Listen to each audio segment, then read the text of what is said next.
Good morning, Tallahassee. It's time to wake up Warchant on 97.9 ESPN Radio. Here's Warchant.com's Aslan Hajavandi and Corey Clark. Wake up! It's Wake Up Warchant, 97.9 ESPN Radio. I'm Aslan. He is Corey. The show brought to you by For the Table Hospitality. And there are 3 great locations over in the Collegetown District, Central, Madison Social, and Township. Corey, how are you, friend? I'm good, buddy, as always. Dude, is it because we're just creeping closer to regional play? Is that what gets this? This is where you shine, right? This is what sustains me. Yeah, this keeps me going. No, it's just, it's good to be alive.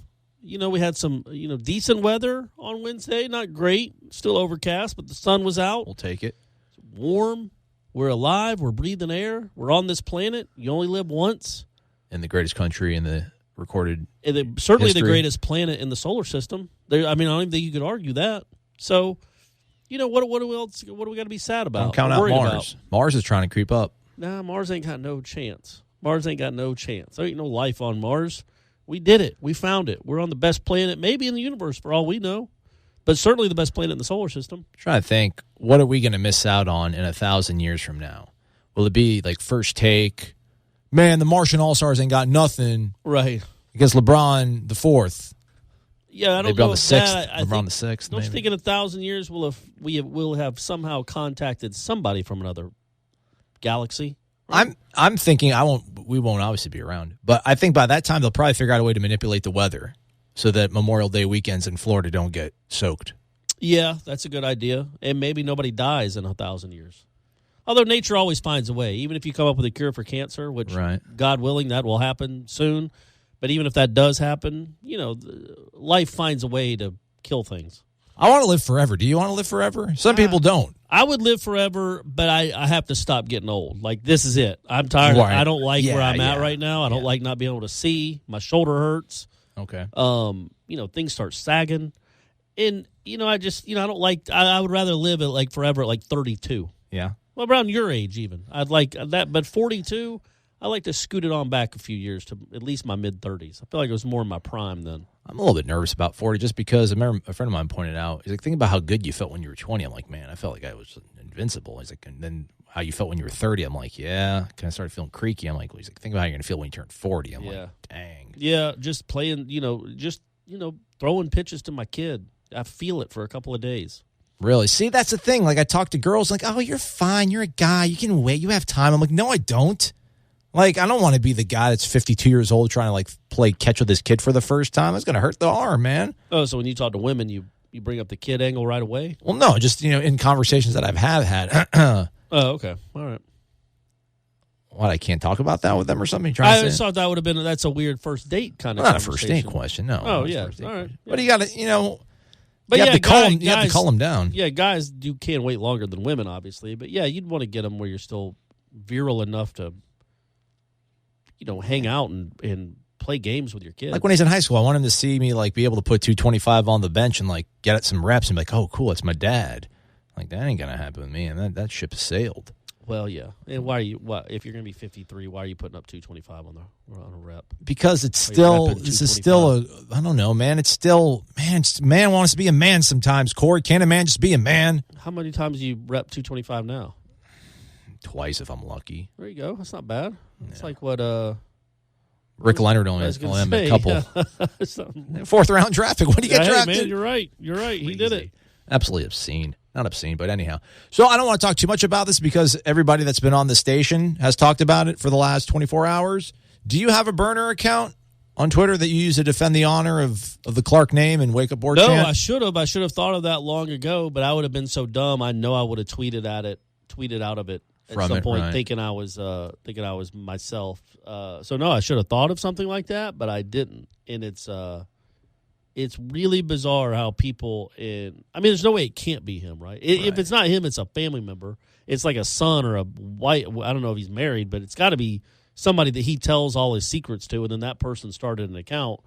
But it's certainly related to him.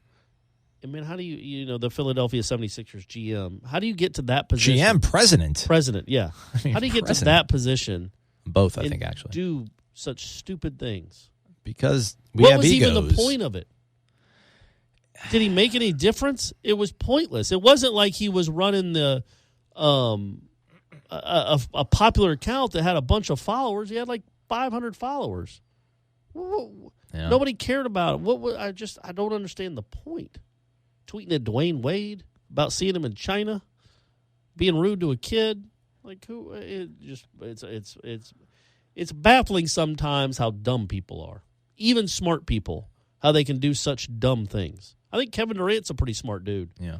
The stuff he did with his burner Twitter accounts is just stupid. And who cares? You that childish? You have to go defend yourself? You're Kevin Durant. You know what I mean? You're 7 foot. You can handle the ball. You can shoot from anywhere. You're a Hall of Famer. You're about to be a 2-time champion, probably a 5-time champion. You're awesome. You're one of the best players that's ever lived. And you're so fragile that you have to go create Twitter accounts to defend yourself?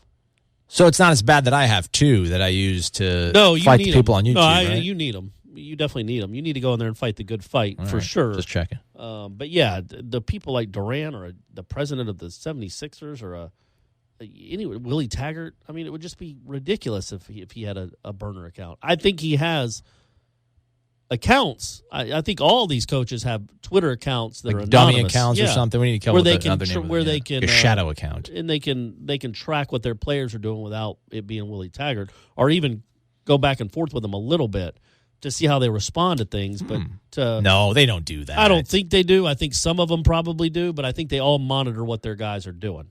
Yeah, I mean, they all do that. They know coach is following you. Coach is following you. Yeah, so you'll find out. Yeah, he's not going to follow DeAndre under his official account. Slide up into their DMs. Anytime you can say that's always a good episode, right?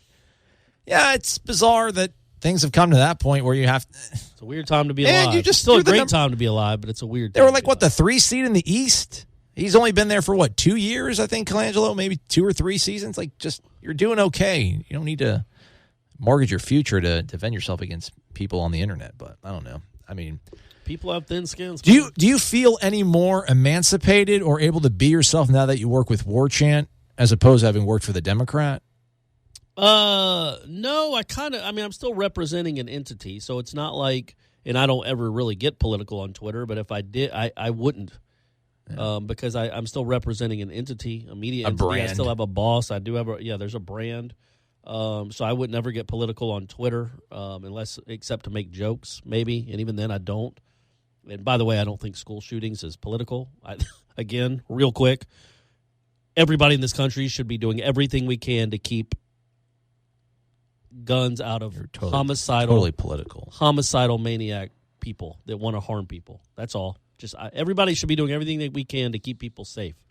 If George Washington had no problem with it, why do you have a problem with it, Corey? No, again, it's not a gun thing. But I'm for the right to bear arms. No, it is there. I think people should have the right to bear arms. I think it should be harder for people. Well, no, you know what I mean? But I don't worry about tweeting. I don't really tweet stuff like that anyway.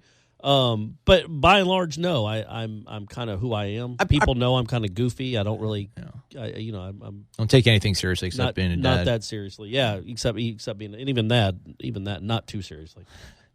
Well, because, I let an expletive fly on my Twitter account the other day, and my buddy tweeted at me. He's like, man, how does it feel to have a personality once again? I'm like, feels pretty good.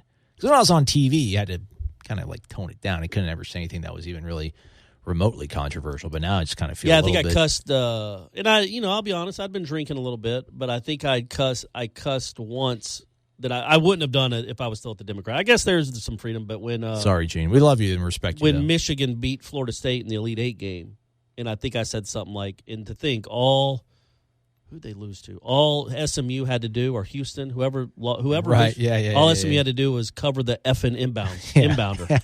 And Florida State would be in the Final Four right now. That's the only time I've really done something since I've started at Warchant that I probably wouldn't have done at the Democrat. Yeah. Hey, did you contribute at all to this bang up War Room report on warchant.com? I did not, but it's interesting. Yeah. So listen, I'm not trying to be a tease here, guys and ladies.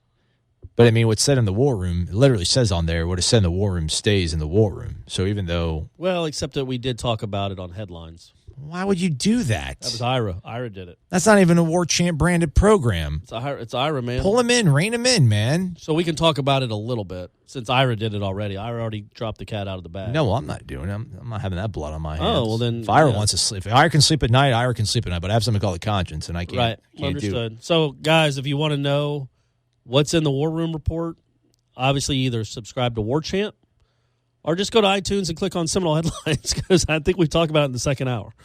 So one or the other. I'm blown away by the part in there that talks about facilities, and I guess the perception that Florida State is quote cheap. First off, it's tough to say, because listen, I have never donated anything to this university, and I'm not proud about it. I'm not bragging about it. I'm just saying I don't feel comfortable criticizing this university and the way they spend money when I don't invest in the program back. So I'm not going to be the guy to criticize them. But the amount of people that got so upset about the whole Thrasher comment about we're going to look at the not so gold, standard. Gold standard, yeah. Just, why are we going to be like this? Guy, and then I saw somebody started a whole thread about, man, I'm dropping my season tickets because the season ticket people don't care about me as much anymore. I'm not getting the kind of attention that I deserve. Who are you? Who are you, man? Some dude from South Georgia. I know everybody on the message boards likes him. He seems like a good enough guy, but I mean, come on. Listen, I would think if I gave $5,000 a year to the program, just to be like, is that a Golden Chief? I think 5G's got you Golden Chief status. Could be. But then you still have to buy tickets. Yeah. Okay, like at that point, I would expect me to maybe get some love and attention, maybe I get a little bit of input on minor things. I'm not expecting to be like, hey, listen, Jimbo's gone. What do you think about this guy from Oregon? Right. But I don't think, these people are talking about, like $1,000. And I'm not trying to denigrate that. That's more than what I'm giving. That's a substantial amount of money for a lot of people. But I just don't know at what point, especially with the price of tickets at Florida State compared to other universities, like what do we expect to be driving around this place? Like, what are we expecting the dad to buy the family when he's only bringing in a certain amount of money? I feel like we strut around as Florida State fans just because of how successful we are, that means that we have Texas money, that we have Southern Cal money and like Michigan money, and we don't. I don't know why we're so ashamed about that. Well, yeah, I guess, you see all these other schools that you've had more success than for now. You're going up on 4 decades of being the most successful program in the country, wins-wise. I guess Alabama could argue because they have the more titles, but they also had a bunch of bad seasons and some losing seasons in the last 4 decades. Florida State hasn't. That you're wondering, okay, why does it kind of feel like, and I say we as putting myself in a Florida State fan, why do we the proverbial we portrayed as a have-not when we're one of the haves? We're one of the ones that has won more games than anyone. Why can't we have that? Why can't we have this? Where is our money? What is going on? Why can't we figure out a way to do this and do that? And then you have the president making that comment. Now, the context wasn't, I think what upset people is the comment about we got to have slightly less than the gold standard. I think people thought that he was referring to Clemson as the gold standard, and they want slightly less than that. No, the estimate came in for the top-of-the-line football facility. Hey, don't throw the figure out there. Let's at least keep people on the hook. But it was crazy. It was absurd. It's a crazy amount. Yes. Well, you can get something really good for half that. Right. So that's kind of what he was saying. Yeah, and that's kind of the way that I interpret it, because I figure when they go to Populous, the firm that designs all these things, Populous isn't going to come in there $1-2 million over the latest project they built. They're going to be like, you guys want to make something? This is what we are thinking. And you're going to be like, yeah, that's kind of cool. It's going to have an airplane hangar in it. Right, and just a moat. Everybody has their own individual virtual reality room to go in and look at plays. Literally and stuff. every player's in their locker room is a virtual reality setup. There's not even lockers anymore. Everyone just has their own corner office. It's going to be just a rotunda. It's going to be a rotunda building. Everyone's got a view of Doak from it. And it's on water. Like they build some sort of like aquarium underneath, and you can look. You're walking basically on an aquarium, so you see the fish swimming below you. Yeah, that's kind of cool, right? Right. Yeah. I feel like that had to be part of the plans for that kind of money. I don't understand what could possibly, unless it's made out of gold or 85 different Appaloosa horses chocolate on the grounds taking you to and fro. Right. On the back of an Appaloosa horse. You have to feed them. And you have to feed them. You have to get a spear, and it has to be flaming. There's a lot of stuff going on. I get it. Yeah. But still, it seems like it'd come in under that number. Right. Well, that's the thing. I would assume these firms want to redefine the way that people look at these football-only facilities. So they're not going to come in and be like, this is the last thing we did. This is bare minimum. Yeah, man, this isn't a home designer coming to you with like, yeah, we have our 3-bedroom units and we got our 4-bedroom house. Like, what do you think that these people are trying to redefine and recreate the way that we look at these things? So they're not going to come in with a a modest sort of thing. So, when John Thrasher said that was my initial reaction was like, I'm sure they probably threw something absolutely ridiculous at them, and it's almost like a bargaining part where it's like, if you want to raise from your boss, you're not going to go in there asking for 3% more. You're going to go in there asking for 10% more. Then you'll probably settle for about 5-6%. So before you even hire the firm, or something, you would say, "Hey, we can't go over this number, so come in under this number. Don't give us top of the line stuff." It's like going on the lot in test driving a car that's twice your budget. Why even do it? Or maybe they're thinking that. Or if you can't $5 afford or $6 million over what they're assuming is the gold standard in Clemson, that would be it. And maybe they're fine with that. But then what they came back with was just something crazy. Like, oh, listen, we want the greatest thing. And they're like, okay. And it's like, we've seen what Clemson has. We want it better than that. We want it twice as good as that. Yeah. And then like, all right, well, you're going to have to pay for it through the nose. So yeah, that was the thing that struck me from there. And then I didn't realize it. So this was actually agreed upon last year that they were going to actually go ahead with a facility.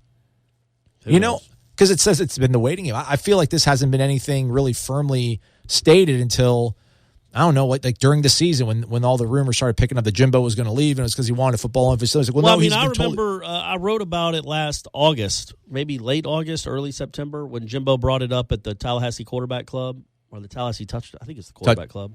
Kind of making the pitch for the footballing facility and why it was important.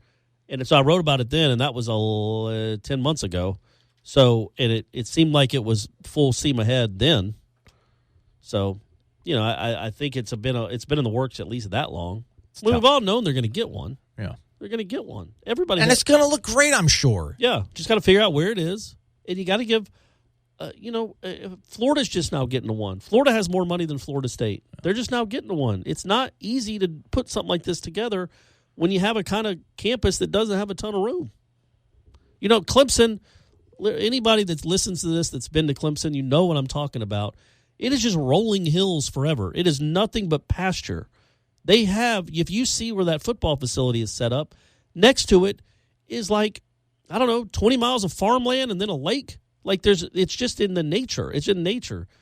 Is it close to the stadium? Is it close to Memorial Stadium? I guess it's within walking distance, but it's a bit of a hike. But yeah, it's right there. Okay. It's next to it's right next to the baseball field, and it's in their complex. But all their stuff is right up against essentially a big old field, a huge field, like a Little House on the Prairie type field. You see little girls running and holding hands together, churning butter. And stuff. Yeah. So and you see buggies. It's like Amish country. It's a completely different landscape than Tallahassee, Florida, and Florida State's campus. It was much easier for them to ground break and figure out where that thing would go than Florida State, because I still don't know for sure if they know exactly where it would go and what it would look like.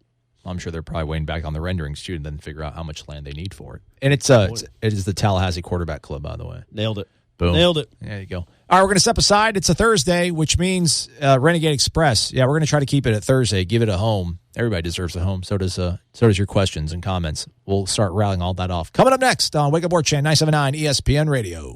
Warchant.com is the ultimate inside source for FSU football and recruiting. And now you can get in on the action for free for an entire month. Warchant.com is offering a risk-free 30-day trial subscription. Get full access to the #1 website covering the Seminoles just by entering the promo code WARCHANT30. That's WARCHANT30. Sign up and get in on the world's most active FSU message boards. Receive breaking news, stories from our award-winning staff, plus get exclusive interviews and videos. Just enter the promo code WARCHANT30. Warchant.com, your ultimate Seminole sports source. It's 97.9 ESPN Radio. Wake Up Warchant of Aslan. He is Corey. This show brought to you by For the Table Hospitality. Corey, have you heard the diss track from Pusha T and Drake? The latest salvo in their war of words, if you will? Just because it was all over Twitter on, Tuesday night before or during the Colangelo thing? Yeah.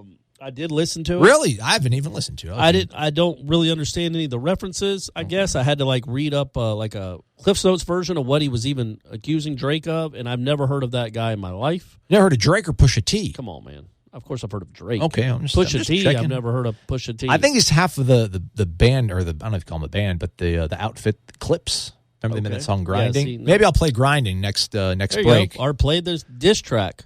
Oh. Could do that. Let everybody in on it. But okay. I did see it. hear it? These kids, man. I mean, maybe I do need to listen to it. Kind of ruthless. Well, I mean, he made fun of him for having a child out of wedlock, and then for also his racial composition. Yeah, his dad being dad leaving. Man, like, put in Tupac. Listen to what he did to people. Yeah, because he also made fun of one of his Drake's friends for having like multiple sclerosis. That's kind of a jerk. Oh, move. I didn't catch that. But I'm just like, man. Like, Ice Cube, Tupac, these guys, golly, this is more part of the pillow game. fights. It's part of the game, It though, huh?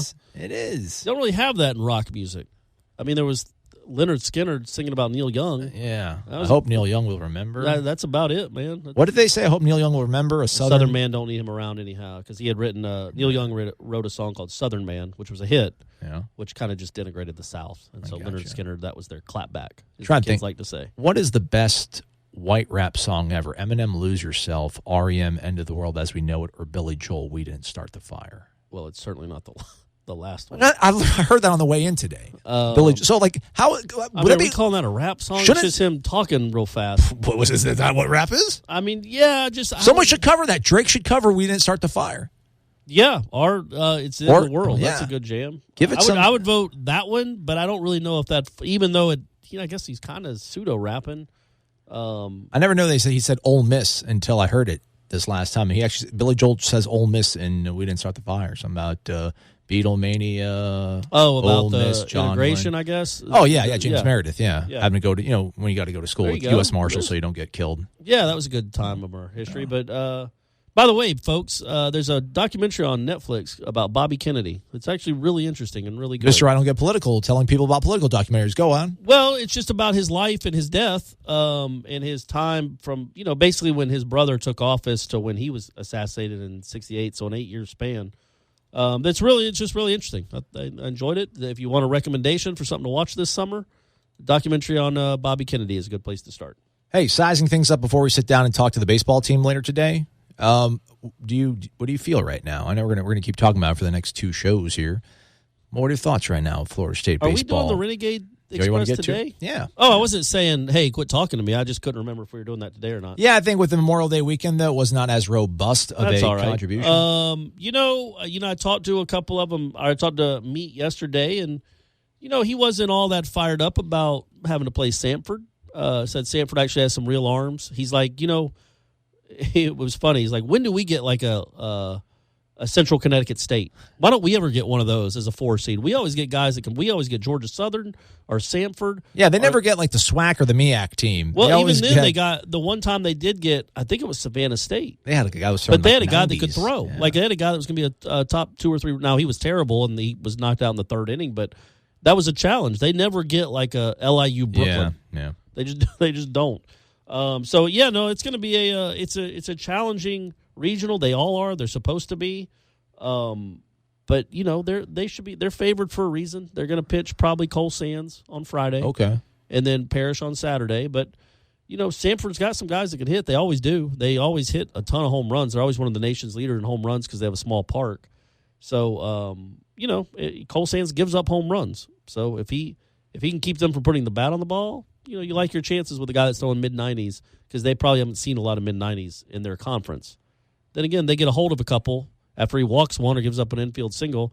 Then all of a sudden you're looking at 4 runs. So fair enough. All right, without further ado, let's get over to it. The Renegade Express. It's you folks, your questions, your thoughts. We just simply provide our opinions on things. This comes from OneWorld_Chop and Chant. He joined on Sunday. Wow. What up, guys? Longtime listener, just signed up this week, coming at you from Athens. There you go. Greece. Oh, no. Coming at you from the worst Athens Greece. in the world. Thus the name OneWorld_Chop and Chant. We're everywhere, baby. I have one comment, one question. So here you go. First off, on the subject of Jameis, I have a couple of friends that are huge Gator fans and equally huge Bucks fans. It's hilarious that these same guys talk smack about Jameis being a, quote, criminal, now talk about how he is going to be the savior of the Bucks team. That's interesting because I feel like no Gator fan, even if they're a Buccaneers fan, has even come remotely close to putting their arms around Jameis and embracing him. Right, but I think if he starts winning, they will. Yeah, but he's not. But really, not right now. He's an 8-8 quarterback, or has been. I know quarterback wins, or it's a meaningless stat. It's a made up stat. But he hasn't done anything great with that team yet. But if he got them to the Super Bowl, they'd be all about Jameis Winston. Yeah, that's just how fandom works. Yeah. So they would embrace him then, but they he haven't yet. He hasn't given him a reason to. Well, I don't know. I shouldn't put words in his mouth. He's saying that his friends have, so I guess they have. They're probably not as crazy Gator fans as most other Gator fans. It is weird, though, how that works with, especially in these kind of, in the South, really. You're so passionate. You cheer so passionately against someone, and then all of a sudden he ends up on your team at the next level, and you're like, God, please be great. Please be great, Jameis. We want you to resurrect our franchise. Please be awesome.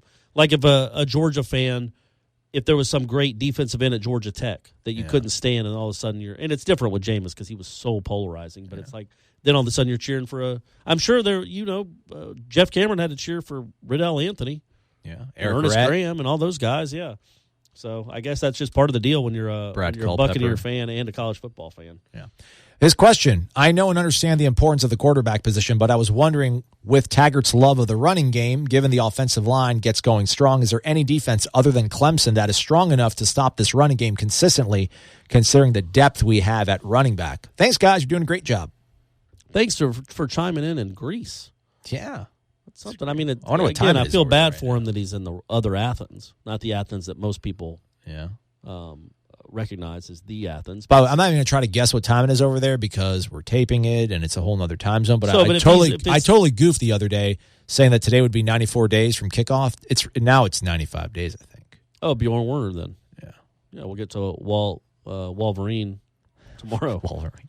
I would say if this is airing, it's like 6:30. If we're talking about actually on the radio right now, wouldn't that be 1:30 Greece time? I think about 7 hours ahead of us. I'm like retiring from the 6 hours, math 7 game. Hours. So, no, it's about I think it's like 1 or 2 o'clock in the afternoon. There you go. There. So hey man, hope you're having a good day. Whenever you listen to this, I hope you're having a good day and eating some. You've already woke up. Don't say what are you gonna say? Olives and pita. Pita, yeah, I guess. Hummus, is that Greek? Hummus is Mediterranean. They have a little hummus over there. Feta cheese is more, I think, tied to Greek culture. Yeah, sure. So you get a lot of things you can eat over there. I like Greek food, actually. Greek food's great, man. Souvlaki, really good. gyros. I don't know what that is, but souvlaki. Gyros. I love gyros. I grew up in a town that there was a lake. We were on the east side of the lake. It was called East Lake. On the other side of the lake was Tarpon Springs, which I think has the second or third largest Greek population outside of Greece. Oh. So they would get on really? you. Yeah. I think like Chicago's got number 1. Tarpon Springs, Florida might be number 2. There was a kid. Bizarre. Remember the kid just looked like Adonis, blonde kid, long hair, white kid, played defensive back, kind of like Hulk Hogan. Played defensive back towards the end of the lost decade, Anthony Hulis. Right. He's from Tarpon Springs. Oh, there you go. Gene Chiswick went to Tarpon Springs High School. I mean, it's all happening. I would say Wayne Fonts, too, I think. Who do you think would be, Clemson, because those defensive linemen, and, I always assume, I know they lost a ton of guys because they always do, but I always assume Florida's going to have a good defense. They still got C.C. Jefferson, and they got, Sal Sinceri coaching them up now. I assume Virginia Tech still has Bud Foster, so they're not going to be a cakewalk by any stretch to run over them. And Miami should have a good defense. I think Miami returns a lot of their guys from this past year on defense. Yeah. They still return their quarterback. He might not even be the quarterback, but I think Miami should be good defensively again. And also, given we can't really give the offensive line is going to get going strong, Well, true. That's certainly not a guarantee by any stretch. Because as of this point right now, this recording. Congratulations, by the way, Alec Eberle, one of 127 guys that made the Remington watch list for best center in all of football. Oh, you did it. Awesome. Yeah. There's only 3 guys on that offensive line that you could really say right now, this moment, you're like, okay, they're healthy, and I feel okay about them right now. It'd be Eberle, Dickerson, and Derek Kelly. Yeah. Minshew battled injuries. Juwan Williams battled injuries. Obviously, Babion. Josh Ball being gone, Bavion's been, battling injuries. So it's tough to say that. They don't even have 5 guys. We don't even know the 5 guys, let alone they're all going to be able to work well together. So, but yeah, you would think that running game, it's going to wear people down, right? It should. Old-fashioned. The whole point of the whole thing is to wear them down and just run. Let's get in one more question before we go to break. This comes from Captain D_63, the Birdman. Our baseball team wins the ACC championship in baseball. Women's softball team is going to the College World Series. What are the chances? Does our baseball team reach the College World Series with Clemson looming ahead if we get out of our regional? And what are the chances do our ladies have at winning the national championship in college softball? Great show, guys. Have a great day. If you want to, go Noles. I know they need to win their first game. That's the key to the whole deal when you get out there. In Oklahoma City with the ladies playing UCLA. Yep. Need to win. If you lose the first game, it's really hard, man. Because softball, there's such a – not that I'm a softball expert by any means, so everybody roll your eyes and take this with a grain of salt if you're still listening. But, man, it's such a small margin for error. Every game is close, and you're going to lose out there. There aren't like juggernaut softball teams where you just can't score off them, or they're not going to – or, they have 8 great hitters that are going to put up 10 runs every game. It just doesn't happen. Every game is a 1 or 2 run game. You saw that in the Super Regionals. Yep. Every game was 2 1-run game, or 1 1-run game, a 2-run game, and a game that went 11 innings. There's no difference really between these top probably 15. Florida should have lost all 3 games they played against Texas A&M, and they're out in the College World Series. So there's really no real difference between 1 and 16. So it's just a matter of winning your first game, giving yourself some room for some margin for error, and then hoping you get a little lucky and get some breaks and play well. But I mean, I don't know enough about the softball landscape across the country. I know Oregon's really good, but I would assume if you're out there, you have as good a chance as any. You got to pitch well, you got to pick up the ball, and you hope Jessie Warren stays hot. Jessie Warren, sorry. Call her either. And the baseball team, I don't know, 40% chance. Am I crazy? I'm not that upset about having to play Clemson, possibly, if they make it out of their own regional. I don't think – it's not like the matchup is terrible. I think it's just dumb to do that. Right. I think it's just dumb to put a team that's already played another team 4 times up against them. Make Clemson the 9 or the 11 and just avoid a rematch of 2 teams that have already played 4 times and 2 ACC teams, so you're guaranteeing them one of them won't go. It would have been that hard to send Clemson to whoever the 9 seed is. Meanwhile, I think every SEC team is on the same side of the bracket, but none of them are matched up against each other in Super Regional. So I that bothered me. But as far as the Super Regionals are always hard. There's no guarantee. I mean, I know Florida State beat the tar out of Sam Houston State that second game, but the first game they had to scratch and claw to win that thing. I mean, they're just people. When you're one of the last 16 teams standing, you're good, and you can beat the team you're playing. I like Florida State's chances in Oklahoma City, though, provided, as you said, they get past UCLA in game 1. You can't lose the first game. Gotta win the first game. It's nearly impossible. That's what kills the baseball team every time they go to Omaha is they lose that first game. I like it just because I think it's like the Ewing theory that Bill Simmons filled out there. Keep talking about him this week, but the whole fact that how they're going to be so good without Burrows this time around, and how they were stacked last year, right? That was the year, if anything. Well, the fact that they actually made it further this time around, it's one of those. It's got one of the feelings, the chemistry wise, like this something crazy could happen. They just got to win the first game. I feel good about the chances, though. I hope they do it, man. I hope they do it. It'd be really neat for that program and for her, because she's done a really good job with that team and that program. And they're Jeff actually talked about it on headlines. He's like, man, he goes, I used to watch the Joanne Graff games, and it was all slap hitting, and it was hard to watch. It wasn't even. He goes, but these girls just go up there and hack. I go, yeah, man, they take real swings, and if it hits the barrel of the bat, it goes. So, I mean, she's just done a great job with the program. They're fun to watch. They're really good. And I know they lose Jessie Warren and they lose their transfer pitcher that's been awesome, but they'll be good again next year. That's just what she's done. She's kind of got it rolling like 11 has it over on the other side. Halfway home on this edition of Wake Up Warchant. Taking a break. We'll be right back after this. It's 97.9 ESPN Radio. You're locked in to Wake Up Warchant on 97.9 ESPN Radio. Urgency, the key word from here on out. I'm Aslan. He's Corey. It's Wake Up Warchant, 97.9 ESPN Radio, brought to you by For the Table Hospitality. Let's get back to it. The Renegade Express. Questions coming from Warchant.com's Tribal Council. This is from Enol_2000. Hey, guys. A few weeks ago, Jeff was joking with Corey about how he should reach out to Jimbo to do a follow-up story about what happened with the 2015 recruiting class.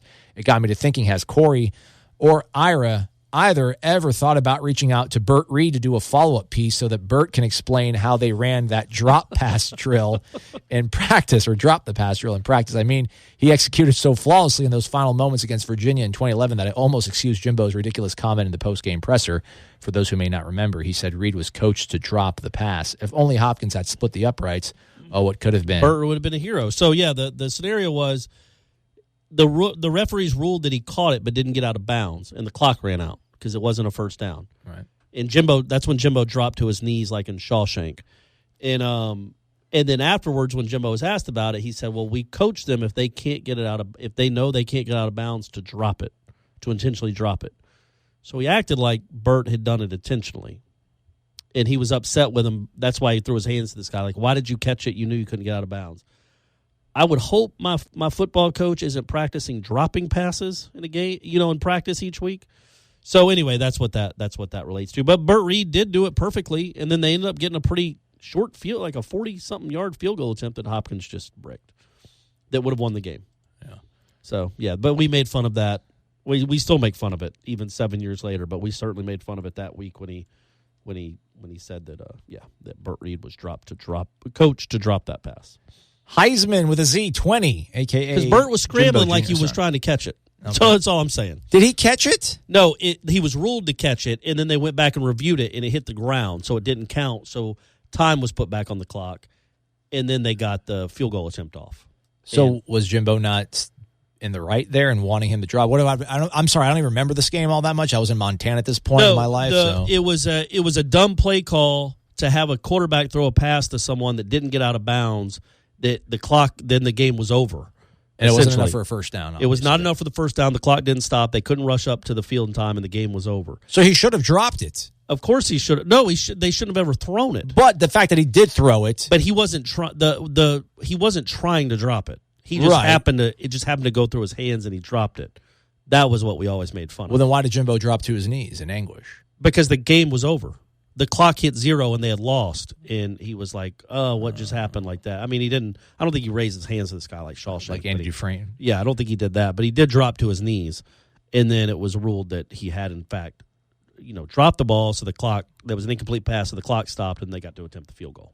Well, that's the thing. That was the right thing to do then, was because if it would have caught it, then the game's over. Jimbo just say, "Yeah, we shouldn't." Don't say, "Yeah, we coach him to drop that pass." Burt Reed didn't try to drop that pass. It just happened that he dropped it. Oh, so he was trying to take credit for that. He was trying to take credit for that's what they do in practice every day on clock drills. If you can't catch it, if you can't get out of bounds, intentionally drop it, which they might have done. But Burt Reed was not trying to drop that pass. Well, there's a lot of times when guys get those passes in the flats, like on a screen, and there's two guys waiting for him, and the ball's caught 4 or 5 yards behind the line of scrimmage. You're like, just knock it down. Yeah. Like, why are you trying to catch that? You're going to lose yards on it. So no, I get doing that. Burt Reed was not trying to drop that pass. Gotcha. Next question, Heisman with the Z20. In the wake of another Nolan trouble, do you guys ever cringe when one of our best players decides to wear number 5? It's almost as if it's like it's cursed, minus C.C. Davis. We had all kinds of guys that had issues while wearing that jersey. McPherson, Preston Parker, Jameis, Greg Reed. Even Djax was in the doghouse last year to a lesser extent. Never even thought about it that way. I thought 1 was the number that was cursed until Kelvin took the juju off of it. Yeah. Although what was so bad about 1? Fred Rouse, that was it, really, right? And Crefonso Thorpe was pretty decent. He got hurt, but it wasn't like he was a bum. Yeah, but then wasn't it Corey Surrency after that? So you had a run there where it was a bunch of guys wearing 1 that didn't do great things. Corey Surrency, that was a eligibility issue. He played like flag football. But he was not any good. Like, it wasn't cursed as in they were awful. They were bad people. It was just cursed that they didn't end up being great football players. Well, number 5 is cursed as in these people do boneheaded things. McPherson with the betting, Preston Parker. Yeah, that's what he's saying. That maybe 5 is cursed in a different way. But again, he got a Heisman out of number 5. So, it's done more good things for you than bad things. No, I never thought about that, but now I will, Heisman 20. Whenever these single digits start getting doled out, if these guys are, war daddies or whatever, dudes, I probably will cringe. Maybe we'll have an whole entire segment dedicated 5s? to it. Yeah. FSU Guy 1989 says, "Hey, dudes, wake up." If FSU gets a chance to host... Is that part of his question? Yeah, it says, "Hey, dudes," in all caps. You want to do it, Corey? No, he's got it. You did it perfectly. If FSU gets a chance to host game day this coming season, who would you want to see as a guest picker? I've always hoped for Buster Posey. What are your thoughts? That's a hell of a great freaking June question almost. Yeah, I'd like Buster to do it. I know I think one time they almost got Richard Simmons. Oh, gosh. Which would have been rough for, I think, many Florida State fans would have liked that. But I would like to see it now, only because we don't know where he is. He's been off the grid for a year and a half. There's a whole podcast about where he is, the mystery of Richard Simmons. So just to know he's okay, I hope he appears on game day. Other than that, I don't know. I'm going to say LeBron. John Isaac. Bring LeBron, put him in a Peter Warrick jersey. Well, that would be a good one. Yeah. Bring in LeBron, let him do it. A-Rod. The greatest basketball player ever. On the sideline of the 2000 Florida State football game. Yeah. Yeah. Sweet. Good-looking kid. Yeah. It was right before he signed the huge contract with the Rangers. Sweet. Like literally a week before. Maybe you gave him some good advice, some good juju. No, but two cheerleaders came over and handed him a sheet of paper with an address on it. and said, we're having a party tonight. And he's like, oh, okay, it's A-Rod. I mean, he's inundated with that, and he was flying to Miami after the game. And she's like, she goes, you should come over to our party tonight. And he goes, oh, well, we'll see. And she goes, no, you should really come over to our party. And then they walked away. I was like, man, what kind of life are these guys leading? I mean, he would do well just with the way he looks anyway, but then being a gazillionaire and a professional athlete, I mean, what is that like? I don't know. Anyway, back to this isn't, I don't want to go down that path, but that's not what Renegade Express is all about. We got to blitz through the rest of these questions. Let's do it. And the calls. We'll be right back after this. It's 97.9 ESPN Radio. It's Wake Up Warchant. You're locked in to Wake Up Warchant on 97.9 ESPN Radio. One step closer to Friday. Hope you're making it on this Thursday. I'm Aslan. He's Corey. This is Wake Up Warchant. It's 97.9 ESPN Radio. It's brought to you by For the Table Hospitality. Back to the questions, Corey. Another one from Heisman 20. What's the biggest don't play in FSU history? Who you got? Or he wants to know, will that be one of the questions? Like the most famous catch, most famous drive. Most famous dough play? Yeah. I would say the Jameis against Oregon, throwing it backwards. He says, who you got? Fortson's drop against Miami. Marcus Sims' fumble versus Georgia Tech. That's a good one. Ooh. T-Mac versus Miami. Third and Kelly works as well. Ponder's fumble against NC State. Dude, I would almost throw in James Blackman fumbling the ball against Louisville. And the Winston throwing it backwards. I mean, that was that's a really famous. The game was so over. That just hurt tarnished. That gave everybody in America that was waiting for 20 months just to hop on that kid and bury him. That gave him all the fuel and the kerosene. Man, that Georgia Tech fumble, and the NC State one too. It was really Ty Jones's fault, according to Jimbo. Now Jimbo always protects his quarterback. But Ty Jones was supposed to be nowhere near Christian Ponder, and he somehow bumps into him and he fumbles. And meanwhile, it's going to be a wide-open touchdown pass, and they lose the game.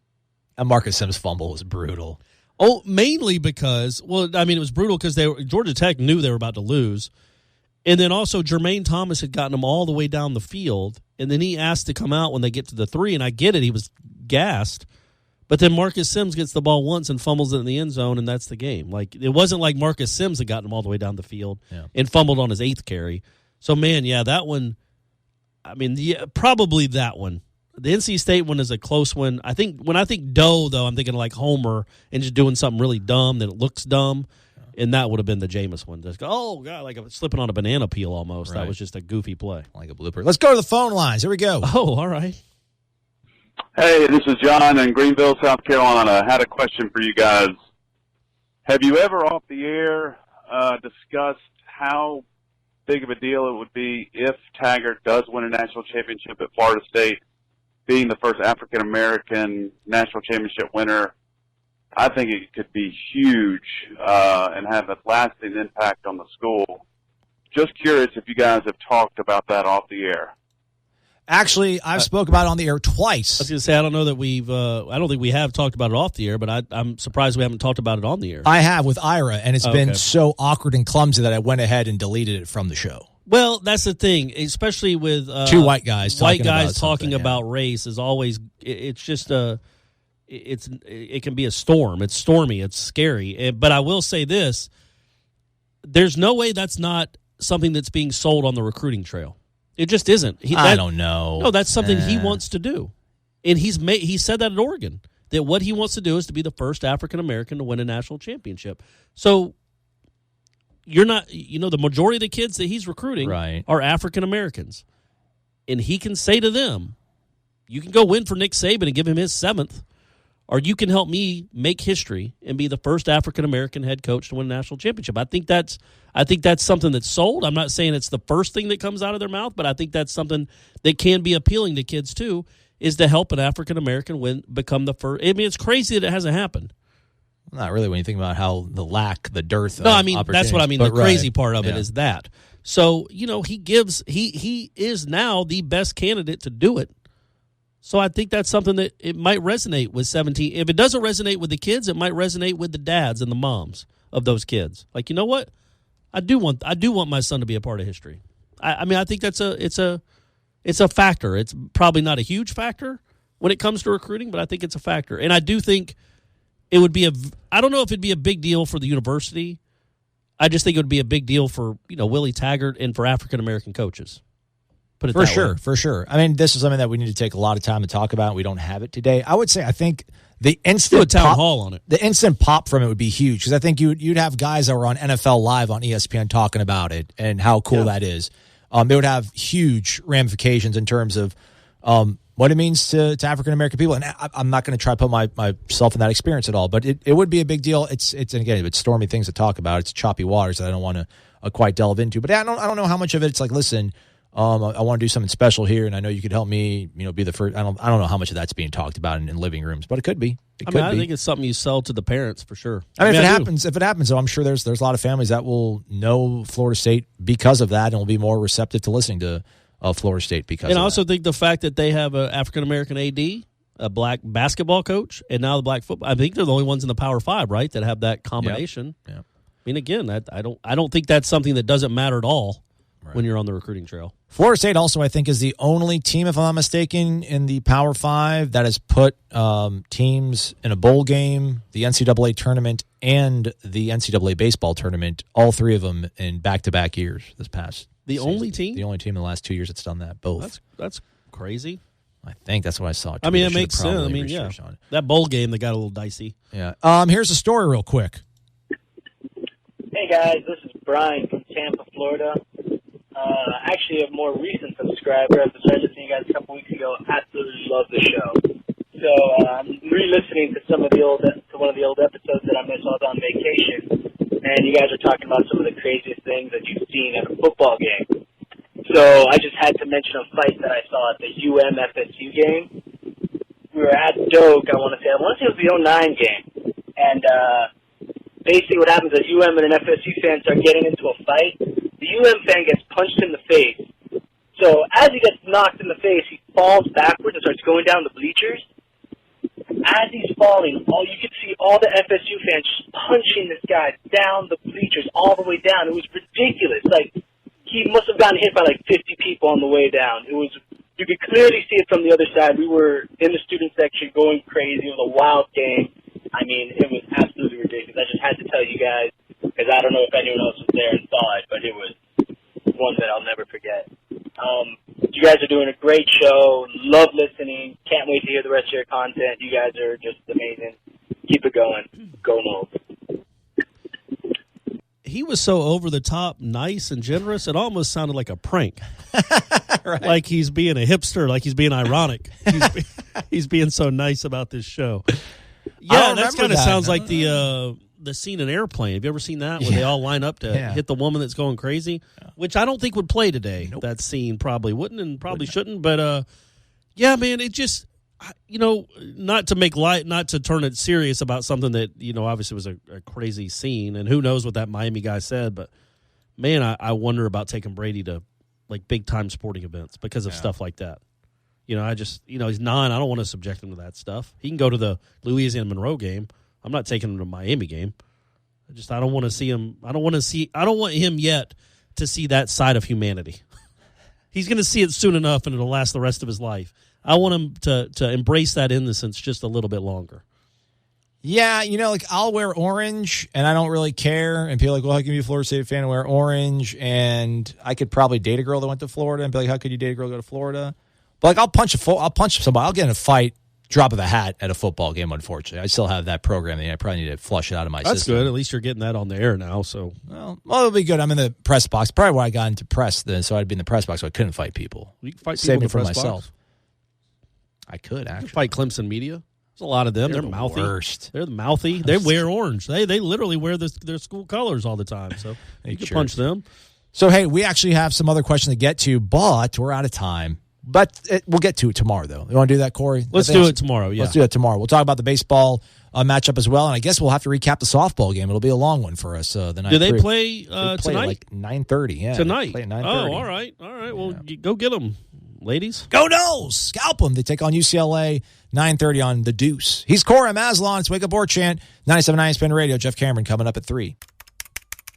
These recruiting updates are nothing but fluff. Are you wasting your time again on free blogs and social media to get the scoop on FSU recruiting? Yeah, it's all bait and switch. Get me excited with a headline, but get nothing in return. You're on warchant.com. What's really going on with FSU recruiting? Could be another top 5 class, but for the real scoop, you'll need to get your own Warchant subscription. What's it cost? Free. There's a 30-day trial offer. Just sign up and you'll get full access through signing day. And nobody has more accurate and timely information on recruiting than Warchant.com. You know I like free. Sign me up. Warchant.com, your ultimate Seminole source.